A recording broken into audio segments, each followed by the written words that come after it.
For local advocacy group Mothers for Peace, who've been fighting to close Diablo for decades, the decision caught them by surprise. So why don't we look at this? Oh yeah, yeah, this is some of our scrapbooks. Yeah. So cute. Amazing. It was 1969 when I got initiated into that world of activism. Our focus was the anti-Vietnam War. We were also environmentalists. So we were witnessing the huge oil spill off the coast of Santa Barbara, which is very close to us. Meanwhile, we were learning more about radioactive fallout because weapons testing was happening at the Nevada test site. And we were aware of the health effects that this radioactive fallout was causing there. And this meager knowledge that we had about radioactive fallout is what led us to opposing nuclear power. Our two strongest legal arguments were that we didn't have a workable emergency plan, and the even bigger one was the seismic risk. In 1969, oil geologists had discovered what they named the Haas Great Earthquake Fault, which is like 3.5 miles from the Diablo Canyon site. PG&E seemed to not know about this for some reason. I guess they didn't read the oil industry's journals or something, but it was published.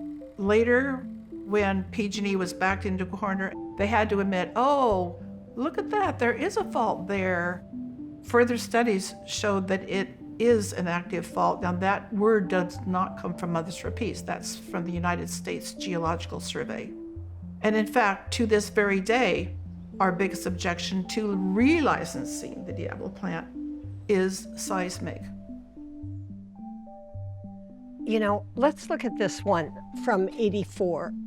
Oh, yeah, that was a very significant year. Because they were just about to switch the plant on, and you know, you try the legal methods. And that's what Mothers for Peace was doing and still is doing. Exactly. And the Abalone Alliance took a different route, including leafleting, vigils, walks, civil disobedience, all nonviolent. And you participated in that civil disobedience. I did. In '84, the Abalone Alliance called for vigils, protests, an encampment, all sorts of stuff.